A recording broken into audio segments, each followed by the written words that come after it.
Nah, jadi orang salikin dia berzikir kepada Allah agar terang hatinya. Karena dengan terang hati itu modal diturunkannya pertolongan atau hadiah dari Allah berupa kenikmatan ibadah, ilmu laduni, ketenangan, kasab, musyahadah dan ma'rifah dan seterusnya tadi. Orang majzub itu dia berzikir kepada Allah, hatinya sudah terang.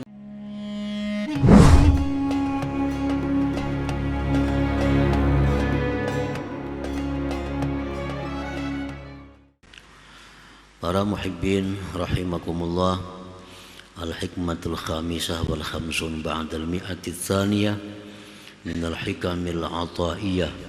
Qala al-imam Ahmad ibnu Athaillah as-Sakandari rahimahullah, nafa'ana bi'ulumihi wa asrarih.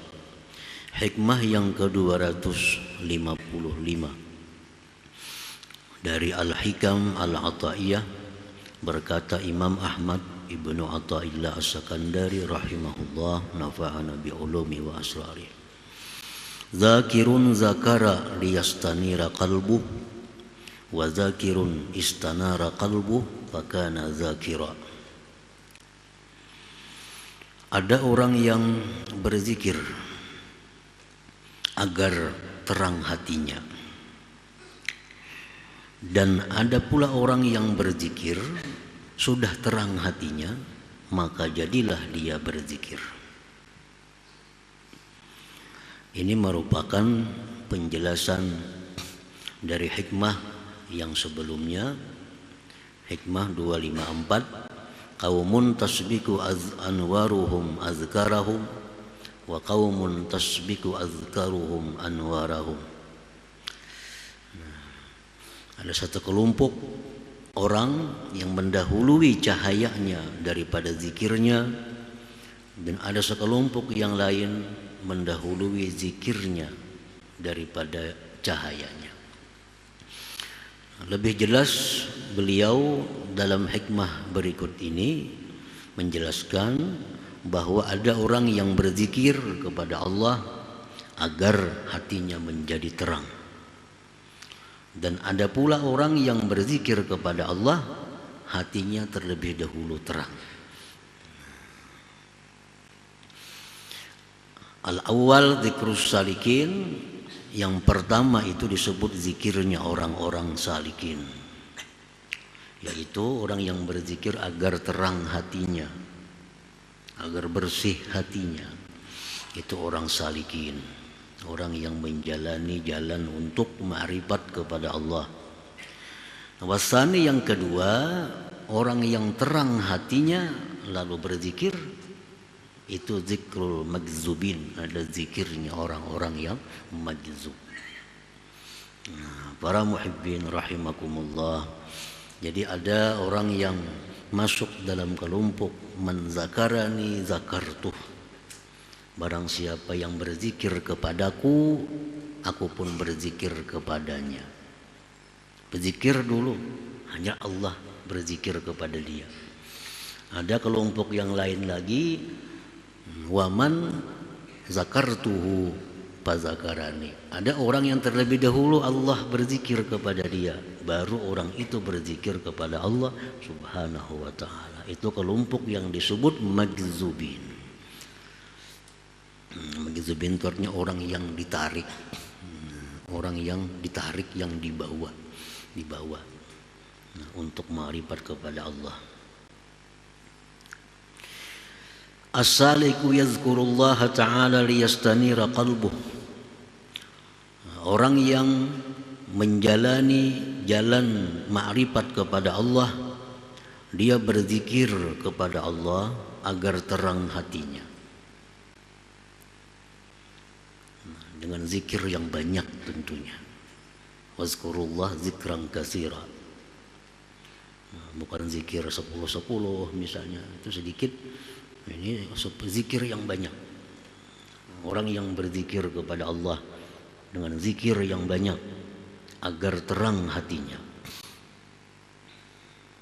Li'annal qalbal munawwar, karena hati yang terang, mahbatul madadil ilahi, itu merupakan tempat turunnya madad ilahi. Kalau hati kita masih kotor, hati kita masih gelap gulita, tentu Allah tidak akan menurunkan madatnya ke dalam hati yang demikian itu. Sebagaimana kita tidak akan menuangkan air yang bersih ke dalam cangkir yang masih kotor. Tentu cangkir dibersihkan terlebih dahulu, dan dituangkan air berikutnya. Demikian madad ilahi itu tidak akan Allah turunkan ke dalam hati yang masih gelap. Untuk menjadikan hati itu terang benderang diperlukan zikir yang banyak, yang terus menerus. Madad ilahi itu contohnya kahalawatit ta'ah, seperti manisnya ibadah, lezatnya taat. Itu madad ilahi. Bahasa kitanya pemberian hadiah dari Allah. Itu kadakawa dimanis-manisakan beribadah tuh. Beribadah tuh kadakawa dinyaman-nyamanakan. Amun dasar kadi nyaman. Kecuali orang itu dapat madad ilahi. Nah, baru dia bisa nikmat beribadah itu. Baru dia dapat kelezatan ibadah itu. Jadi mendatangkan madad itu mesti caranya membersihkan hati terlebih dahulu dengan perbanyak zikrullah tadi. Wal itmi'nan. Apalagi contohnya itu madad ilahi seperti ketentraman hati. Ketentraman hati. Alladzina amanu wa tatma'innu qulubuhum bi dzikrillah. Ala bi dzikrillahi tatma'innul qulub. Orang-orang yang beriman itu tentram hatinya, berzikir kepada Allah. Ketahuilah dengan zikir itu hati menjadi tentram.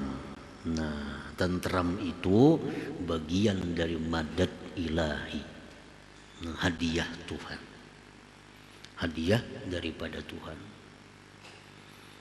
Apakah termasuk kita orang yang sudah tentram dengan zikir? Artinya menghadapi suatu masalah, menghadapi berbagai macam keadaan, bila kita zikir, hati kita dapat ketenangan, hati kita dapat ketentraman. Bila itu ada pada diri kita, berarti kita sudah ada dapat madad ilahi itu. Itu orang-orang tua dahulu. Bawa ingat jerna itu. Saya menyari-nyarit apakah kalau menghadapi perkara masalah, menyari-nyarit. Lalu jeneng orang tua bawa ingat. Kenapa sebabnya? Karena Al-Quran menyatakan dengan ingat kepada Allah itu hati menjadi tenteram. Namun orang ini, jika orang ini orang yang hatinya bersih, disuruh beringat, dia ingat tenteram. Tenteram. Tapi kalau orang ini hatinya gelap gulita, disuruh beringat, babangat. Bawa beringat, apa beringat? Nah, menyahuti. Mestinya beringat itu ingat Allah jadi tenang. Ada ini suruh ingat kepada Allah tambah marah. Kenapa? Karena hatinya itu gelap gulita, belum ada madad ilahiyah berupa ketentraman tadi. Disuruh bertentram dengan zikir, justru sebaliknya. Jadi tambah ribut. Itu contoh daripada madad ilahi. Wal ilmul ladunni wal ilmil ladunni, seperti ilmu laduni, ilmu-ilmu yang tidak diajarkan di dalam kitab-kitab yang tertulis, yang langsung diilhamkan oleh Allah ke dalam hatinya. Nah, itu kada akan bisa Allah berikan kalau hatinya gelap gulita, kalau hatinya kotor. Apalagi wal kasfi, kasab, mengetahui perkara-perkara yang ada di balik dinding.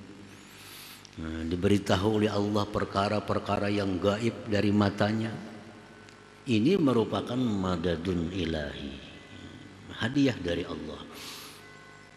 Wal ma'rifat wal musyahadah wa ghairiha, dan selainnya. Nah itu didapat dari hati yang munawwar, hati yang terang benderang itu. Para muhibbin rahimakumullah. Jadi orang-orang salikin ini mereka itu berzikir kepada Allah dengan zikir yang banyak, yang terus menerus setiap hari agar terang hatinya. Karena hati yang terang itu merupakan tempat turunnya madad ilahi tadi. Contohnya tadi madad ilahi.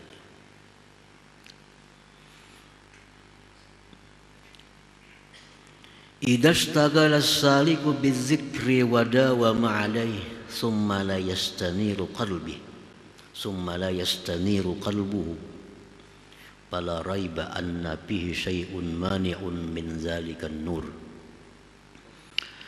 Apabila bekerja seorang salikin dengan zikir, misalnya 10.000 sehari, wadawama alaih, dan dia mengekali itu setiap hari, dia zikir puluhan ribu kali zikir, la ilaha illallah, la ilaha illallah, la ilaha illallah, puluhan ribu setiap hari tanpa ada absen. Kemudian tidak terang hatinya, kada terang-terang juga hati, pada zikirnya sudah bertahun-tahun, berapa kali berijazah lawan guru-guru didatangi, sudah tetap kada terang juga hati. Dan dengar guru mengijazakan zikir, datangi sana, ada sana mengijazakan zikir, datangi sana, kada merubah. Kemudian tidak terang hatinya, maka tidaklah ragu bahwa pada hati itu ada sesuatu yang menegah dari cahaya itu. Bukan Allah kada memberi, tapi hatinya ada yang mendinding sehingga kada sampai cahayanya itu ke dalam hatinya. Syai'un mani'un. Apa perkara-perkara yang bisa mencegah datangnya madad ilahi? Padahal sudah berzikir-zikir yang banyak, namun kita berzikir kada banyak, zikirnya asal zikir, imbahanu kada, kadang-kadang bila hendak zikir-zikir itu kada datang madad ilahi, artinya hati kada terang, itu wajar aja itu. Wajar aja berzikir paling 100 sehari, orang bertahlil juga umpan. Orang kada bertahlil kada berzikir kada. Nah orang seperti ini kalau kada terang hatinya wajar, kada perlu dimasalahkan. Yang jadi soal ini orang yang sudah puluhan ribu berzikir hari-hari dengan istiqamah, kada terang juga hatinya, tentu ada tegahan yang mencegahnya. Apa yang mencegah itu? Contohnya kal israr, seperti mengekali maksiat. Nah, mengekali maksiat barangkali itu ada. Bujur ini zikir banyak, tapi barangkali ada maksiat yang dikekalinya. Nah, ada maksiat. Maksiat itu walaupun kecil, tapi kalau dikekali jadi besar. Walaupun maksiat itu besar, tapi kalau tobat disesali jadi kecil, bahkan hilang. Israr itu artinya apa? Kita pernah memperbuat satu dosa, sampai sekarang kita belum tobat dari dosa itu, walaupun kita sudah berhenti melakukan dosa itu israr. Dulu pernah lagi masih muda, lagi umur masih 20 umpamanya, memakai gelang emas, memakai cincin emas si laki-laki nih. Itu dahulu lagi muda, lagi masih anum. Sekarang umur sudah 50, sudah kada ada lagi nih tuh. Sudah kada begelang emas gunil lagi. Hampir sudah. Tapi kada pernah disesali. Nah, kada pernah disesali tuh. Walaupun sekarang sudah berhenti, tapi kada pernah disesali, itu israr. Termasuk israr.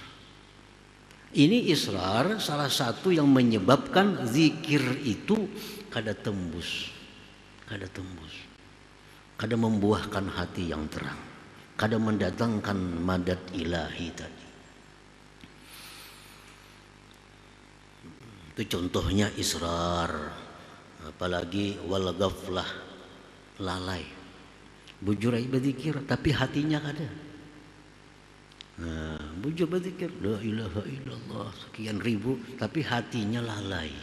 Kada umpat berzikir hati. Nah, apalagi misalnya ada waria, maginnya lagi ada. Ada riaknya, ada sumbungnya, ada dengkinya dalam hatinya, ada dendam kepada seseorang. Wa ghairi dzalik minal mawani', dan selain itu daripada pencegah-pencegah hati terang tadi. Nah, para muhibbin rahimakumullah. Fa alaihi ayyatuba ila Allah taala at-taubatas shadiqah. Kalau demikian halnya, maka wajiblah atas dia itu untuk bertobat kepada Allah taala akan tobat yang benar. Tobat saya pun kayak itu, mulai bahasa saya pulang, mulai bahasa tobat dulu. Nah, mulai pulang, mulai nol, membujurakan yang di bawah dulu, membujurakan pondasi. Nah, bang bangunnya rabah tihangnya. Nah, jadi bujurakan pulang pondasinya.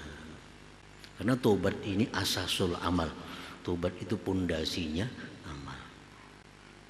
Jadi tobat dulu. Ada kezaliman yang pernah dilakukan, nah diselesaikan. Karena ini yang sangat berpotensi untuk mencegah hati menjadi terang walaupun dengan zikir. Kita menzalim harta orang, selesaikan. Baik diganti, baik minta halal, baik kayak apa caranya. Kita menzalim pribadi orang, nah kita minta ampun, tobat. Munnya ada orangnya kita cari, munnya kada ada kita cari. Kayak apa cara supaya terlepas dari kezaliman. Nah, kalau sudah kezaliman itu selesai, kita biriskan daripada diri kita, tidak ada lagi ikatan diri kita kepada orang lain. Nah, sudah bersih diri, nah mulai aja berzikir lagi. Mulai aja zikir. Maka itu akan dijamin akan terang hatinya. Para muhibbin rahimakumullah. Karena ibadah kepada Allah itu ada tertib. Ada tertib. Bila tertib ini disalahi, kada diterima. Tertib itu dijaga.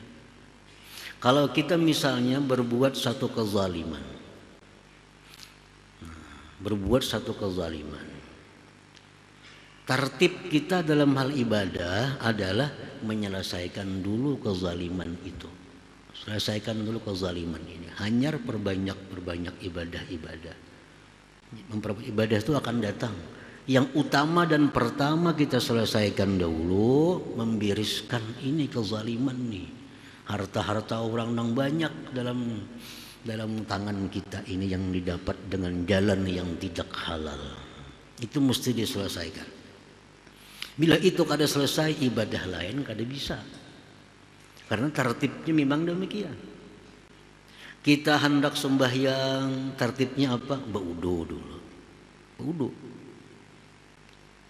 Kalau kita baudu langsung sembahyang, kada bakal jadi sembahyang.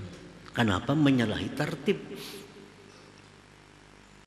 Menyalahi susunannya.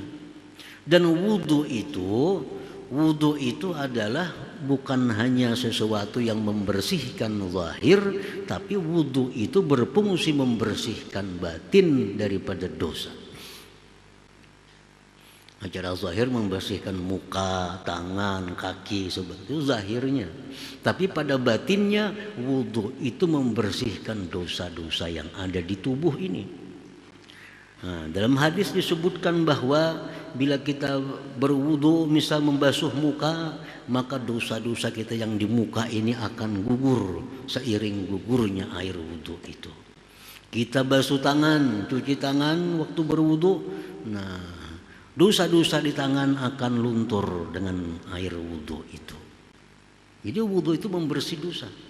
Sehingga dengan zahir yang bersih, batin yang bersih dari dosa, sembahyang jadi bagus. Sembahyang jadi bagus.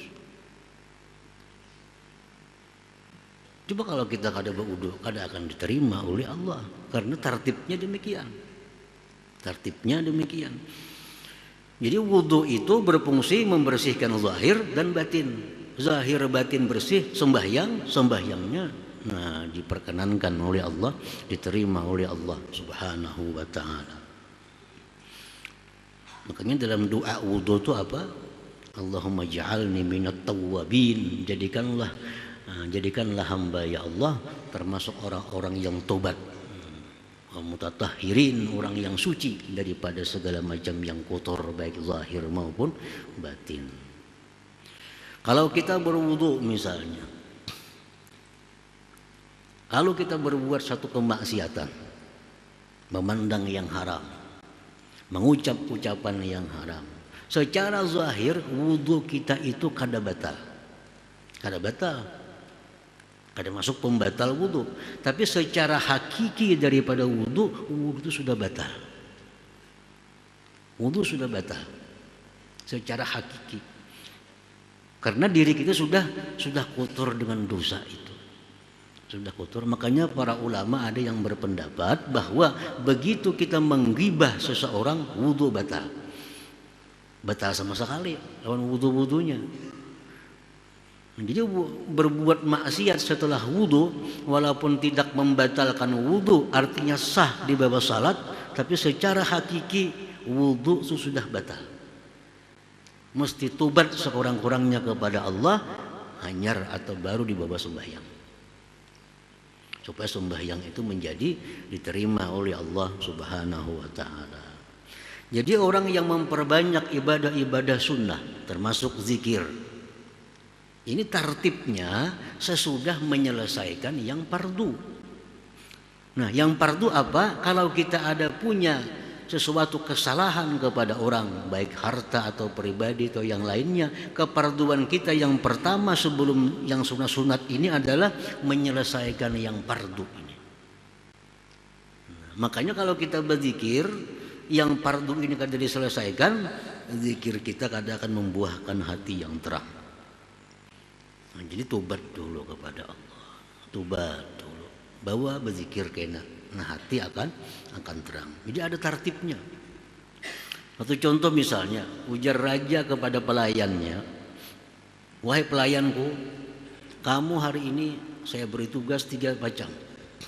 Jam 7 kamu kesini bawa buah-buahan, jam 10 bawa roti, jam 1 makan siang. Datang pembantu jam 7 membawa nasi untuk makan siang. Jelas raja kada menerima. Oh, yang lain ini yang dimaksud. Aku minta besokan ini pagi ini buah-buahan, jam 10 roti, ini nasi untuk jam 1. Nah, tertibnya demikian. Nah, demikian dalam agama kita, dalam ibadah kita ada tertib ibadah, sehingga amal itu menjadi berfungsi keseluruhannya, menjadi berfungsi. Atau contoh yang mudah ringan, kita berwudu contohnya. Begitu kita berwudu masuk masjid, ini ada 2 tuntutan. 1 sembahyang tahiyatul masjid, 2 sembahyang sunat wudu. Yang mana kita kerjakan antara 2 sunat nih? Kita berwudu menuntut sembahyang sunat wudu. Kita masuk masjid menuntut sembahyang sunat tahiyatul masjid. Ini ada tertibnya. Nah, tertibnya menyatakan bahwa yang diutamakan dulu adalah tahiyatul masjid. Tahiyatul masjid. Hanyar yang itu sunat wudu. Kalau kita laksanakan sunat wudu berdahulu, gugur tahiyatul masjid, kada boleh lagi, kada sah lagi artinya melaksanakan, karena sudah gugur dengan sunat wudu itu. Itu tertib ibadah. Nah, zikir sunat, memperbanyak baca Quran sunat. Tapi yang fardu berupa kezaliman ini masih kita biarkan dalam diri kita, nah itu Allah kada akan melayani kita, kada akan memberikan apa-apa kepada ibadah yang kita lakukan itu. Nah, para muhibbin rahimakumullah. Jadi kalau sudah kita mulai berzikir kepada Allah tapi belum ada perubahan-perubahan membawa ke arah kebaikan hati, kebersihan hati. Nah, kita susul kembali, cari kembali, barangkali kita belum beres perkara-perkara yang sebelumnya itu. Belum beres. Dalam sebuah hadis qudsi Allah Ta'ala berfirman, wa man zakarani wa huwa li'asin fa haqqun an azkurah wa huwa li bimaktin. Rawahu Ad-Dailami wa Ibnu Asakir. Allah berfirman, barang siapa yang berzikir kepadaku sedangkan dia masih maksiat, maka aku balas zikir itu dengan kemurkaanku. Berzikir kepada Allah tapi saling banyakkan kezaliman yang belum diselesaikan, yang mestinya segera diselesaikan. Masih banyak harta-harta yang tidak halal di rumah disimpan.